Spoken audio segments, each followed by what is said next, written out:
Power star Pawan Singh और ज्योति सिंह एक साथ आए ट्रेंड में। पावर स्टार पवन सिंह का नया गाना इस समय ट्रेंड कर रहा है। Hello everyone, welcome back to my channel. स्वागत है आप सबका आज के एक नए वीडियो में। आज हम बात करेंगे पावर स्टार पवन सिंह और ज्योति सिंह के बारे में।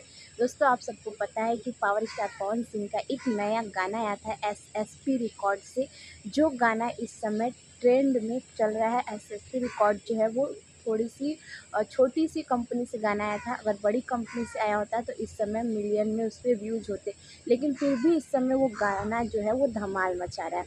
पवन सिंह का जो गाना आया था दिलवा ले जा रुमाल में, इस गाने पे पावर स्टार पवन सिंह की पत्नी ने एक दिन बाद उस पर एक रील बनाया और वाकई वो रील इस समय 2 से 3 मिलियन व्यूज आ चुके हैं उस रील पे। और वो रील जो है ज्योति सिंह की, वो इस समय ट्रेंडिंग चल रही है। उसके बाद से लोगों ने भर भर के उनको ढेर सारा प्यार दिया और कमेंट किया।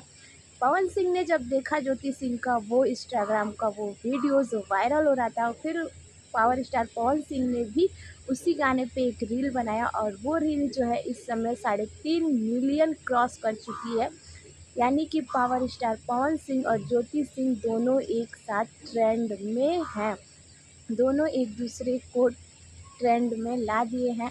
और पता नहीं हमारे पावर स्टार पवन सिंह किस दुनिया में है। अब कब समझेंगे आप कि आपकी और ज्योति भाभी की जोड़ी जो है वो भोजपुरी में सबसे बेस्ट है, क्योंकि आपकी जैसी किसी की जोड़ी नहीं है। और आप दोनों साथ में मिल के बहुत आगे जा सकते हैं, बहुत अच्छा कर सकते हैं, अच्छे से भी अच्छा कर सकते हैं, क्योंकि ज्योति भाभी और पावर स्टार पवन सिंह की जोड़ी बेस्ट से भी बेस्ट है। तो दोस्तों, आप सबकी क्या राय है? आप सब अपनी राय भी कमेंट बॉक्स में जरूर दीजिएगा। वीडियो अच्छी लगे तो लाइक शेयर प्यारा सा कमेंट कीजिएगा। मिलता है नेक्स्ट वीडियो में, तब तक